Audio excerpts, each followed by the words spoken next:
Hey, what's up, everybody? It's BDF44 coming at you with another video. It's been a couple days, quite a few days. Ain't seen y'all in a while, man.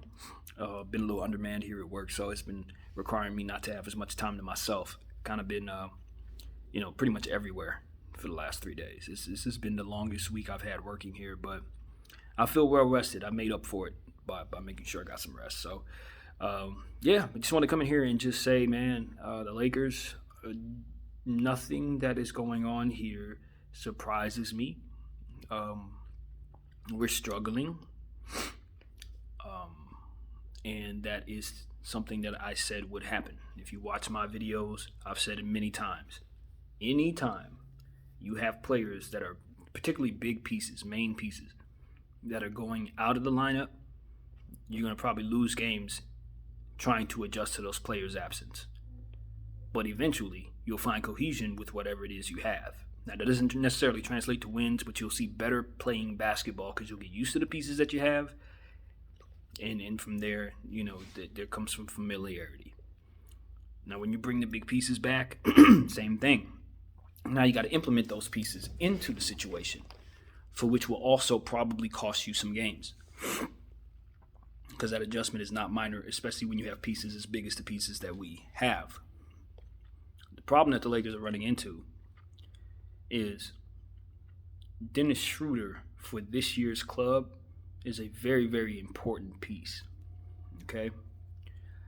Because he gives us an option that makes it so that we have a penetrating offensive presence from the point guard position who can create and draw attention to himself, taking attention off of others. And being that we have issues with spacing, with two big guys, Drummond and AD, who would like to occupy some of the paint, and then LeBron James trying to also pretty much occupy the entire floor, including the paint.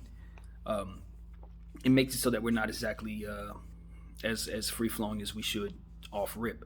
But what we do have is Dennis Schroeder, who can kind of break all that down by his dribble penetration and mid-range play. And his ability to create plays for others here and there as well. Even though we know that is not his strength. Excuse me. So what we're looking at now is Dennis Schroeder being removed from the lineup for an undisclosed amount of time due to COVID restrictions. I don't know the situation or at all. I just know he's not going to be there for about 10 days. And that's horrible for the Lakers because we are just getting back our main guys, obviously. Still trying to implement the big penguin into our situation, Andre Drummond. And those guys have never played one another, so you got Bron, you got AD. They're both still trying to work their way into shape. They're still struggling, trying to be implemented back into the lineup. Guys that have to come back down to their regular roles. Guys who were probably doing a lot of the heavy lifting, finding a rhythm with the consistency of their play. Now they have to go back down and sit. So it's just a lot of stuff that gets moved around and shuffled in your lineup. And it takes time to find any continuity, and we can't seem to find any continuity because we can't seem to have all of our players on the floor at the same time. So we're nearing the end of the season, and we're not winning games, and it's beyond concerning. It's red alert because what we have here is no path to cohesion before the season ends. With only 8 games left, or something roughly 8 games left, and Schroeder set to miss probably more than half of them. We're in a space where even though LeBron and AD get used to playing with Drummond, you're going to bring back a huge piece in Dennis Schroeder that's not going to be used to playing with everybody. So there will be an adjustment for that, and some of that adjustment may take place in the playoffs. This is a very bad situation for the Los Angeles Lakers. Because at least if Schroeder wasn't out, you could see a path to cohesiveness, a path to it. Yeah, a couple, like I always say, a couple games. Get through the motions, and then we have our regular stuff. But now it's like, no, we don't have that. We get these guys used to each other, and then we have to implement them. So talking in circles as I always do. At this point now, it's just about seeing where the Lakers fall. One thing that we know we have in front of us is the possibility of a play-in game right now. We are, I think, currently in 6th place with maybe like a half game or something like that. I got to look at the standings, but we're not doing too well, to say the least. And what makes it even worse is that the way that we're losing these games is kind of unacceptable. I didn't watch the Toronto highlights. I just refused. When I saw the score, I was cool. I hear that the effort wasn't where it needed to be, so I'm not going to comment on the play. Didn't know it. didn't know what happened, but I can tell you that we lost 2 games that we would love to have won. And I don't want to come up here and say that new information has me feeling differently, because to be honest with you, I left room for a lot of different things the last time I told you guys what I thought was going to happen for the season. The reality is, whoever can make it through the season healthy, whoever has the guys on the floor that have played the most with one another, probably has the edge in winning the entire Western Conference. Now, the Eastern Conference, it may be a little different, but when it comes to the West, it's just about who's healthy, man. Who has everybody? And right now, who has everybody is the Phoenix Suns and the Utah Jazz. No, not even Utah, the Phoenix Suns. They are the team that has everybody. So they're the team in the first place spot last I checked, and we'll see what happens from there. I want to sit up here and complain about the COVID restriction situation with Dennis Schroeder, but I really can't until I actually know if he did something to put himself in a position to catch COVID, or if this is just them randomly picking him like they've randomly picked players all season to sit for no damn reason, it seems. That's what it feels like. There's no reason. Because to me, it feels like they want everybody to just take the vaccine. You know, once you take the vaccine, you don't have these issues. So it's like they're still removing players from the lineup in hopes that all teams would just, and all players just take the vaccine. That's what I think is happening at this point. And it sucks because you got really, really good and important players being removed from teams at a very crucial time in a condensed season. So I can segue into the next aspect of my conversation, which is LeBron James' reaction to all of this. There's been a lot of controversy about how he's been kind of acting since he came back from being injured. A lot of complaining toward the league as it pertains to the structure of the playoffs, the structure of everything that is happening with the COVID protocol and things of that nature. He's just been very, very vocal via Twitter about how he feels about all of this. And he's not happy, you know, and he's been expressing that all season long. It's very difficult to get adjusted to a season like this. It's very difficult for him to stay healthy in a season like this because of it. And, you know, when you're rhythm-based, and particularly someone who carries a load like LeBron James, you don't want to be in and out of the lineup. You don't want to have your routine that you've been working on for the last 18 years be broken. And you certainly don't want to be blamed for not succeeding when you just made such sacrifices as what was taking place in the bubble. Particularly when you made plans surrounding that situation, knowing that you would have time that ultimately was reneged upon. Time to be with your family, time to rest, time to reacclimate yourself into the mind of playing ball. He didn't get that off season at all, as did most of the players on our team. And I think we're at a very frustrating spot where we know we're not playing our best basketball going into this playoff situation, and it's not necessarily our fault. Things have happened to us and put us in this position to be this way. So my enthusiasm toward the Lakers is really, really, really predicated at this point upon health. AD hasn't had a good season all year, so him coming back struggling is kind of par for what it was before, par for the course. LeBron James, like I said, I haven't watched highlights of the last 2 games, so I really can't tell you how guys really look. But what I can say is our spacing is not where it needs to be. We're going to have to use Drummond differently. And I've talked about that previously as well. Drummond is not going to be able to play with AD. It's just, it doesn't work like we were hoping it would. AD has to play the perimeter too much, and that restricts him from being able to do the full AD thing, basically. And while Drummond is an automatic bucket, it's kind of not worth it in some ways. But you can utilize Dre if you just put him in bench lineups and let him focus on being the focal point of the offensive lineups that he's in.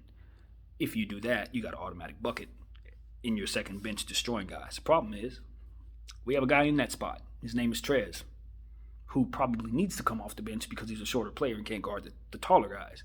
So what you have is a dynamic on the team that just doesn't really make any sense. And it's okay because you got these guys in miraculous ways. Trez we weren't supposed to get. He just chose us. So automatically it's a problem that you love to have. You know, Dennis Schroeder, we got him in a situation and it just like kind of fell in our laps. We didn't expect to be able to require him for so little. So a lot of the players that we have, it wasn't structured like it was last season because we weren't specifically looking for players to fit into a specific archetype, if that makes any sense. It's like, okay, we want our big who can rebound. We want our point guard who can facilitate. We want this, we want that. No, it was more so, oh my God, a guy wants to be here. Cool. Okay, now we got to try to fit him in. Oh, this guy wants to be here. Great. Okay, now we got to fit him in.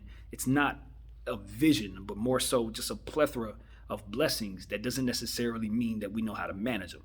So this season's team isn't built properly.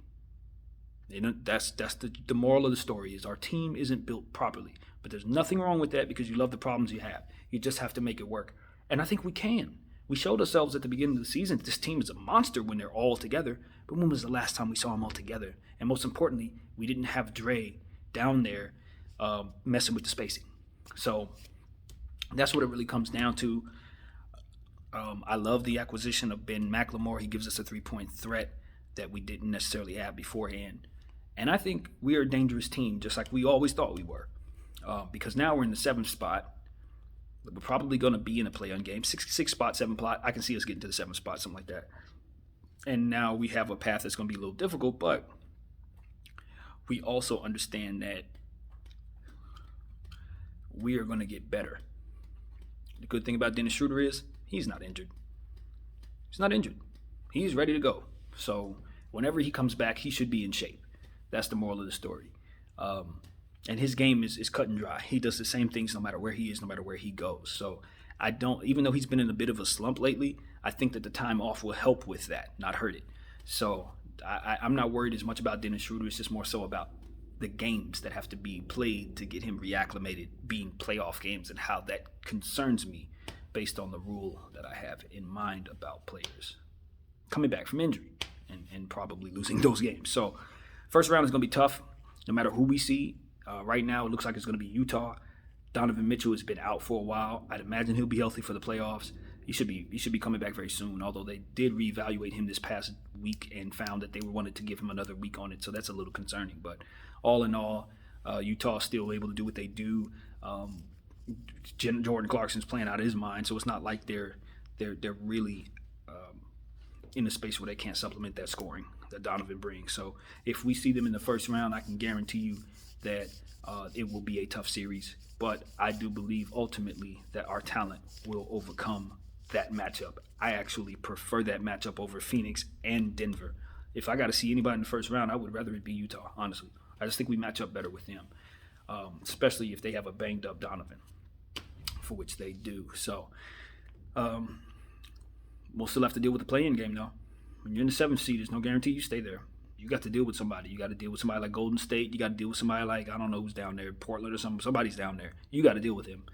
And without a clear-cut understanding of what type of stuff we're running, having those play-in games be these games that I'm concerned with in terms of my rule, this is a situation where we could actually end up getting ousted in the first round. Or, dare I say, not making the playoffs, losing the playoff matchup game.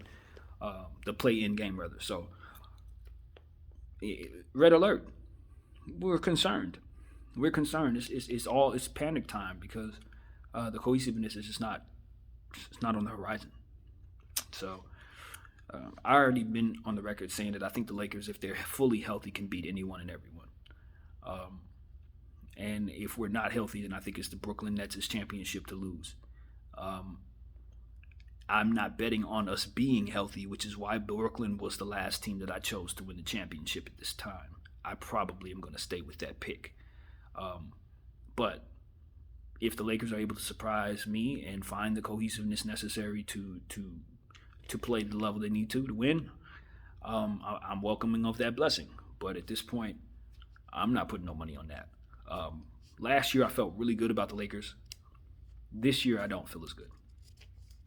I didn't mention the Los Angeles Clippers as one of those teams to deal with, but trust you me, they are. They are another team that at this point, I think they are a better team than us right now.